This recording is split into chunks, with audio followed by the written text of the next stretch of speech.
소돔 고모라 이야기는 성경에서도 아주 유명한 이야기가 되겠습니다. 심지어 불신자들도 소돔 고모라에 대해서는 어느 정도 너무나 잘 알고 있습니다. 주로 영화에서 이 두 도시의 이름은 악을 대표하는 상징으로 등장하고 있습니다. 불신자들은 이 도시가 불과 유황으로 멸망한 것도 잘 알고 있습니다. 그러나 그뿐 아닙니다. 소돔과 고모라의 이야기가 그 불신자들의 삶에는 아무런 영향을 주지 못하고 있습니다. 불신자들은 그 이야기를 그냥 하나의 전설로 그렇게 생각하거나 수천 년 전에 일어났던 역사적 사건으로만 이해하고 있습니다. 그렇기 때문에 소돔과 고모라는 그들에게 그저 재미있는 이야기일 뿐인 것입니다. 성도인 우리들도 마찬가지입니다. 우리 성도들이 이 이야기를 하나님의 말씀으로 받아들이지 않는다면 우리 성도들의 삶 속에 아무런 변화도 일어나지 않을 것입니다. 그렇다면 왜 사람들은 소돔과 고모라의 이야기에 귀를 기울이지 않고 있는 것입니까? 아마도 자신들은 그래도 소돔과 고모라 사람보다 낫다고 생각하기 때문일 것입니다. 실제로 이스라엘 백성들도 역시 그렇게 생각하고 있을 것입니다. 하지만 하나님의 판단은 달랐습니다. 이스라엘이 멸망한 가장 중요한 이유는 그들의 죄가 소돔과 고모라의 죄보다 더 컸기 때문이라는 것입니다. 에레미야 선지자는 이스라엘을 가리켜서 이렇게 탄식했습니다. 내 백성의 죄가 소돔의 죄악보다 중하도다라고 그렇게 탄식을 하였습니다. 소돔 고모라가 멸망한 것도 우리에게 중요한 의미를 전달하고 있지만 더 중요한 사실은 바로 롯이 바로 그 멸망으로부터 건짐, 구원을 받았다는 사실이 되겠습니다. 실제로 오늘 본문도 소돔과 고모라보다도 롯에게 더 초점을 맞추고 있는 것입니다. 그리고 이 롯의 구원이야말로 우리 성도들의 구원을 잘 설명할 수 있을 것입니다. 많은 사람들이 롯이 무엇인가 특별한 믿음을 가졌기 때문에 아마 구원을 받지 않았을까 하고 쉽게 추측을 하고 있습니다. 그러나 사실은 그렇지 않다는 것입니다. 오늘 본문을 통해서 왜 그리고 어떻게 롯이 구원을 받을 수 있었는지를 잘 살펴보게 되면 구원이 전적으로 이렇게 우리 하나님께로부터 시작이 되어서 마치고 있다는 사실을 잘 볼 수 있을 것입니다. 롯의 구원을 통하여 우리 하나님께서 자기 백성에게 어떻게 구원을 베푸시는지를 잘 이해하여서 우리 모두 구원의 기쁨이 충만하기를 바랍니다. 우리는 롯이 어떻게 소돔 땅에서 거하게 되었는지를 잘 알고 있습니다. 원래 아브라함은 애굽에서 롯과 함께 나왔을 때 같이 살았습니다. 그러나 그들의 가축이 이제는 너무 많아졌습니다. 그래서 더 이상 함께 살 수가 없게 되었던 것입니다. 그래서 아브라함의 양보로 인하여서 롯은 이제 소돔 땅에서 살게 되었습니다. 그때 그 도시는 정말 에덴 도상같이 아주 비옥한 땅이었습니다. 그러나 얼마 후 그 땅에 전쟁이 일어났습니다. 그돌라 오멜이라는 북방왕이 쳐들어와서 소돔 왕과 롯을 포로로 데리고 갔습니다. 그 이야기를 들은 아브라함은 자신이 훈련시킨 소수의 정예 군사들을 데리고 그들을 추적해서 소돔 왕과 롯을 구출하여 왔습니다. 이것이 바로 창세기 14장의 내용인 것입니다. 그 후에 롯이 어떻게 살았다는 말은 기록이 되지 않고 있습니다. 그러나 우리가 적어도 한두 가지는 그래도 짐작할 수 있습니다. 아브라함의 이에 구출받았기 때문에 조카 롯은 소돔 땅에서 아주 큰 대접을 받았을 것이라는 것입니다. 오늘 본문에도 롯이 성문에 앉았다는 표현이 나오고 있습니다. 고대 시대의 성문이라는 것은 재판이 벌어지는 곳입니다. 9절에도 그것이 보다 분명하게 나타나 있습니다. 롯이 그들의 잘못을 지적하자 그 사람들이 이 몸이 우리의 법관이 되려고 한다고 하면서 롯을 더 해하려고 하였습니다. 그렇다면 지금까지 롯은 소돔에서 어떻게 신앙생활을 하고 있었습니까? 사도 베드로는 이 점에 대해서 아주 중요한 증언을 우리에게 해주고 있습니다. 그 말씀이 베드로후서 2장 6절에서 8절 말씀입니다. 읽어보면 소돔과 고모라 성을 멸망하기로 정하여 죄가 되게 하사 후세에 경건하지 아니할 자들에게 본을 삼으셨으며 무부한 자들의 음란한 행실로 말미암아 고통당하는 어려운 롯을 건지셨으니 이는 이 의인이 그들 중에 그하여 날마다 불법한 행실을 보고 들으므로 그 어려운 심령이 상함이라 했습니다. 베드로는 의인 노아와 의인 롯을 비교하고 있습니다. 그리고 이 두 사건이 기록된 중요한 이유는 경건하지 않은 자를 향하여 본을 보여주기 위함이라고 분명하게 밝히고 있습니다. 사실 롯을 어려운 사람이라고 보기에는 문제가 적지는 않습니다. 그 롯은 자신이 보기에 좋은 대로 소돔 땅을 스스로 선택하였던 것입니다. 비록 롯의 책임은 아니지만 오늘 본문은 근친상간으로 마치고 있는 것입니다. 이것은 바로 롯의 딸들도 역시 소돔의 간섭을 그대로 따랐다는 것을 우리가 볼 수 있는 것입니다. 그리고 롯은 자신의 딸을 또 폭도들에게 내어줄 것까지 했던 것입니다. 오늘날 기준으로 보면 전혀 이해가 가지 않는 대목인 것입니다. 롯은 자신의 딸을 마치 자기의 전유물처럼 소유물처럼 생각하고 있었습니다. 따라서 롯이 어려웠다는 말은 그냥 롯이 완벽했다는 것을 의미하지 않는다는 것을 알 수 있습니다. 많은 사람들이 소돔과 고모라가 왜 멸망을 당했을까라는 질문을 하고 있습니다. 여기에 대표적인 답은 바로 동성애입니다. 이것은 오늘 본문을 통해서 어느 정도 지지를 받을 수 있습니다. 사람들이 모인 이유가 바로 그들의 욕정을 채우기 위해서였기 때문입니다. 그렇기 때문에 소돔과 고모라는 동성애의 대표적인 도시로 인식이 되어 있었습니다. 물론 이런 견해가 전혀 틀린 것은 아니지만 동성애만으로 소돔과 고모라의 멸망을 다 설명하기에는 무엇인가 부족하다는 인상을 받게 됩니다. 실제로 성경은 소돔 고모라의 제약에 대해서 구체적으로 설명하고 있지 않습니다. 소돔 고모라가 언급하는 성경의 모든 구절들은 그 도시의 제약이 참으로 컸다는 것만 강조하고 있지 그것이 정확하게 무엇인지를 말하고 있지는 않습니다. 소돔의 죄를 그나마 구체적으로 묘사하고 있는 성경이 바로 에스겔서 16장입니다. 에스겔서 16장 49절에 이렇게 기록되어 있습니다. 너의 아우 소돔의 제약은 이러하니 그와 그의 딸들에게 교만함과 음식의 풍족함과 태평함이 있으며 또 그가 가난하고 궁핍한 자를 도와주지 아니하며 라고 했습니다. 물론 여기서 말하는 소돔은 이스라엘을 가리키고 있습니다. 따라서 여기에 묘사된 악은 소돔이 아니라 이스라엘의 악이라는 것입니다. 그럼에도 불구하고 에스겔은 소돔과 이스라엘을 연결시키고 있는 것입니다. 그렇다면 이렇게 요약할 수 있을 것입니다. 소돔은 에돔 동산같이 아주 풍족한 나라였습니다. 그래서 자신의 힘을 과시하고 항상 교만했습니다. 풍족한 음식을 먹고 자신의 힘을 음란한 것에 쏟았다는 것입니다. 반대로 가난하고 또 궁핍한 자들을 전혀 도와주지 않았습니다. 실로 이것이 바로 오늘 본문에 그대로 나타나고 있습니다. 소돔에 2명의 나그네가 왔습니다. 나그네들은 힘없고 가난한 자들이었습니다. 소돔에서 그들은 법의 도움을 전혀 받지 못하는 자들이었습니다. 그런데 그들을 대하는 태도들을 보시기 바랍니다. 롯은 어떻게 했습니까? 롯은 아브라함처럼 그들을 보고 일어나 영접하고 땅에 엎드려 절했다고 했습니다. 그리고 간청하여 억지로 자기 집에 영접하였습니다. 아브라함의 경우 요리를 자기 부인과 종들에게 시켰지만 적어도 오늘 성경 보면 롯 자신이 음식을 준비했다고 그렇게 기록하고 있는 것입니다. 반대로 소돔 사람은 어떠했습니까?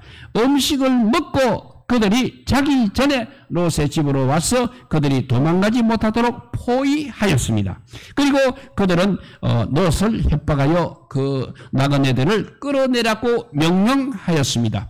여기서 우리는 소돔 사람들의 죄의 본질을 정확하게 파악할 수 있는 것입니다. 그것은 바로 나그네 가난하고 궁핍한 사람들을 대하는 태도인 것입니다. 그들은 도움이 필요한 자들입니다. 그 나그네들은 도움이 필요한 자들입니다. 그런데 오히려 그들을 통해서 나그네들을 통해서 자신의 욕구를 채우려고 하고 있는 것입니다. 이러한 소돔의 죄로 인하여 가난한 자들과 궁핍한 자들은 더 큰 고통을 겪어야 하는 것입니다. 13절에 보게 되면 하나님께서 소돔을 멸하는 이유를 분명히 드러내고 있습니다. 13절을 읽어보면 그들에 대한 부르짖음이 여호와 앞에 크므로 여호와께서 이곳을 멸하시려고 우리를 보내셨나니 우리가 멸하리라 했습니다. 여기서 그들에 대한 부르짖음이 구체적으로 무엇인지는 잘 모릅니다. 그렇지만 에스겔서의 말씀에 비추어보면 가난하고 궁핍한 자들이 소돔 사람들에 대한 부르짖음으로 보아야 할 것입니다. 그 부르짖음이 얼마나 컸으면 하나님께 들렸고 하나님은 그들의 부르짖음을 듣고 이제 심판을 행하기로 그렇게 결심을 하셨습니다. 롯은 소돔 사람들의 요구에 대해서 그러면 어떻게 대응을 하고 있습니까? 롯은 그들이 자기 집에 들어왔다는 것을 강조하고 있습니다. 여기서 집이라는 것은 바로 내 지붕의 그늘이라는 뜻입니다. 그늘은 바로 보호를 상징적으로 표현하는 단어인 것입니다. 롯은 자기 애께로 배신하는 사람들을 사력을 다해서 그래도 보호하려고 했습니다. 차라리 자신의 딸들을 희생시켜 가면서까지 소돔 사람들의 악을 고발하려고 했던 것입니다. 그러다 소돔 사람들은 오히려 롯을 더 해하려고 하였습니다. 그들의 본질적인 문제는 죄를 짓는 것이 아니라 죄를 죄라고 지적하는 사람까지 해하려고 했다는 사실입니다. 이 때문에 오히려 롯이 큰 위험에 처하게 되었습니다. 롯이 이렇게 위험에 처하게 되자 그때부터 이제 우리 하나님의 구원이 시작됩니다. 우선 손을 내밀어 롯을 집 안으로 끌어들이고 문을 닫았습니다. 그리고 그곳에 있는 모든 사람들의 눈을 어둡게 하였습니다. 눈이 어두워졌으니 그들이 그 소돔 사람들이 어떻게 해야 했습니까? 일단 자신들이 살 길을 찾아야 하는 것입니다. 그러나 그들은 그렇게 하지 않았습니다. 그들은 여전히 여전히 그 문을 찾으려고 했습니다. 얼마나 그들이 본성적으로 악한지를 잘 보여주고 있습니다. 그들은 눈이 어두운 가운데서도 문을 찾아서 롯을 해하려고 했다는 것입니다. 이것이 바로 타락한 인간의 본성입니다. 롯을 안전하게 지킨 두 사람은 본격적으로 이제 롯과 그의 가족들까지 구원하려고 합니다. 롯의 구원에서 두드러진 특징이 바로 긴박함이라는 것입니다. 하나님의 진노가 이렇게 임박했기 때문에 롯의 구원도 긴박하게 이루어져야 했던 것입니다.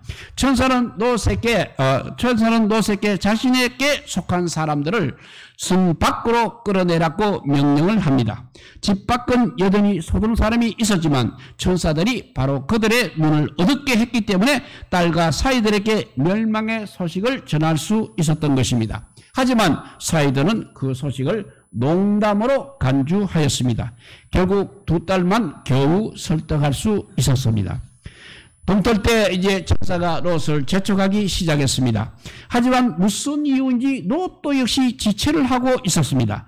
그러자 그 사람들이 롯의 손과 롯의 아내의 손과 그리고 롯의 두 딸의 손을 잡아서 이제 인도하여 성 밖으로 인도하였습니다. 이것이 여호와께서 그에게 인자를 더하셨기 때문이었던 것입니다. 여기서 우리는 롯의 구원에 있어서 두 번째 특징을 볼 수 있습니다. 첫 번째 특징은 긴박함이라고 했습니다. 그런데 두 번째 특징은 그 구원이 철저하게 우리 하나님의 주도로 이루어지고 있다는 사실입니다. 29절이 그것을 가장 분명하게 말씀하고 있습니다. 하나님은 아브라함을 생각하사 롯을 그 엎으시는 중에 내어 보내셨다 했습니다. 롯 자신이 구원을 받아야 할 무슨 특별한 이유를 가지고 있는 것은 아니라는 말씀입니다. 물론 롯은 상대적으로 그래도 어려운 사람이었습니다. 그렇지만 그것이 우리 하나님께서 롯을 구원해야만 하는 이유는 아니었다는 것입니다. 하여튼 구원은 이렇게 하나님으로부터 시작이 되었습니다. 하나님은 롯을 구원하시기 위해서 천사들을 보내주셨습니다. 그 천사들이 롯을 위험에서 건져내셨습니다. 롯이 지체하자 손을 잡아서 그들을 인도하여 내어주었습니다. 이것이 롯이 성 밖으로 나가면서도 마찬가지인 것입니다. 천사들은 롯에게 빨리 도망하라고 하면서 돌아보지도 말고 들에 머물지도 말고 산으로 도망하라고 했습니다. 하지만 롯은 그 당시 그래도 나이가 많았기 때문에 그렇게 할 수 없었던 것 같습니다. 그래서 바로 옆에 있는 작은 성 소알에 들어가기를 강구하였습니다. 원래는 소알도 역시 소돔과 함께 소돔성과 함께 멸망당할 그런 성이었습니다. 그런데 롯으로 인하여 멸망을 당하지 않을 수 있었습니다. 롯이 소알에 들어갈 때 해가 돋았습니다. 하나님은 이제 유황과 불을 비같이 내려서 소돔과 고모라성을 멸망시켰습니다. 성경은 엎으셨다는 표현을 반복하고 있습니다. 25절과 29절에 반복하고 있습니다. 아마도 큰 지진까지 일어났다는 것입니다. 아브라함은 아침 일찍 일어나 그 도시들이 멸망하는 것을 멀리서 직접 목격하였습니다. 롯의 구원에 있어서 아주 독특한 이야기는 바로 롯의 아내가 소금기둥이 되었다는 사실입니다. 이 기둥은 누가 봐도 롯의 아내라는 것을 알 수 있을 정도로 상당히 오랜 기간 동안에 서 있었을 것입니다. 롯의 사이가 롯의 말을 농담으로 알아들어서 그 안에서 멸망을 당하였다면 롯의 처는 하나님의 말씀을 철저하게 듣지 않고 부분적으로 듣고 있다가 멸망을 당하고 말았습니다.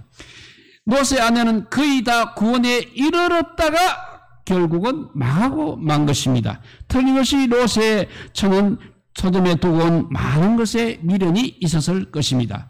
롯의 처는 곧 멸망할 것들에 대해서 너무 집착하고 있었다는 것입니다. 비록 롯의 아내는 롯과 부부로서 함께 살았음에도 불구하고 구원에 이르는 데는 이렇게 실패하고 말았습니다. 그래서 예수님은 항상 롯의 처를 기억하라고 말씀하시면서 누가복음 17장 33절에 무릇 자기 목숨을 보존하고자 하는 자는 잃을 것이요 잃는 자는 살리라고 말씀하셨습니다. 롯의 처는 자기 목숨을 구하고자 하였지만 결국 잃고 말았습니다. 이제 결론입니다. 롯이 구원받은 이유를 생각해 보겠습니다. 가장 큰 이유가 무엇입니까? 하나님께서 보내신 이를 자신의 집으로 영접하였기 때문입니다. 그리고 그 보내신 분의 말을 순종하였기 때문입니다. 반대로 소돔 사람들은 하나님께서 보내신 자를 오히려 해하려고 하였습니다. 또 롯의 사이들도 역시 그들의 말을 농담으로 여겼습니다. 그리고 마지막으로 롯의 아내는 말씀의 일부분을 무시하였습니다. 여기서 우리는 하나님의 말씀을 영접하여 온전히 순종하는 것이 구원에 있어서 얼마나 중요한지를 잘 알 수 있습니다. 하나님께서는 자신의 아들을 세상에 보내주셨습니다. 구원은 보내신 자를 어떻게 대하는가에 따라 결정이 되는 것입니다. 요한복음 1장 12절 영접하는 자 곧 그 이름을 믿는 자들에게는 하나님의 자녀가 되는 권세를 주셨다고 정언하고 있습니다. 하늘에 오르신 예수 그리스도는 말씀의 사역자들을 자기 백성들에게 보내시고 또 그들을 통해서 진리의 말씀을 전하게 하실 뿐만 아니라 성령을 보내셔서 그 말씀을 확정시켜 주셨습니다. 우리 구원도 우리에게 선포되는 말씀에 어떻게 반응하는가에 따라 결정이 될 것입니다. 소돔과 고모라 사건은 종말론적 사건입니다. 이 사건은 종말에 있을 일을 이렇게 미리 보여주어서 경건하지 못한 자들을 엄중하게 경고하고 있습니다. 주님의 심판은 항상 이렇게 급하게 이루어질 것입니다. 구원도 역시 동일하게 이루어질 것입니다. 이런 상황 속에서 가장 중요한 것은 뭐니 해도 말씀에 대한 온전한 신뢰입니다. 그러한 자들만이 말씀에 대한 온전한 신뢰를 하는 사람들만이 폐역한 세대 속에서 구원을 얻을 수 있다는 것입니다. 롯을 구원하신 우리 하나님께서 우리 모든 성도들을 죄와 시험 속에서 구원하시기를 우리 주님의 이름으로 축복드립니다. 사랑의 하나님 감사합니다. 오늘날 여러 가지 형편을 발생 때 말세 중에 말세의 지말이 되었습니다. 그럼에도 불구하고 주의 말씀을 듣고자 아니하는 사람들이 너무나 많습니다. 모두들 아버지여 피해가고 있습니다. 정말 주님의 구원의 특징 두 가지를 오늘 롯으로부터 우리가 배웠습니다. 긴박하다는 것입니다. 심판 때는 긴박할 수밖에 없고, 그리고 구원은 전적으로 우리의 힘으로 우리의 능으로 되는 것이 아니라 하나님으로부터 시작되는 것이라고 우리에게 가르쳐주고 있습니다. 그러니까 우리는 오직 하나님의 말씀에 온전한 순종, 온전한 신뢰만이 우리의 구원의 길임을 알고 늘 주의 말씀과 기도로 무장하여서 언제 어느 때 급박하게 심판이 다가온다 할지라도 구원의 길에 설 수 있는 우리 모두가 되게 하여 주시기를 간절히 빌고 원하오며 우리 구주 예수 그리스도 이름으로 기도드리옵나이다. 아멘. 521자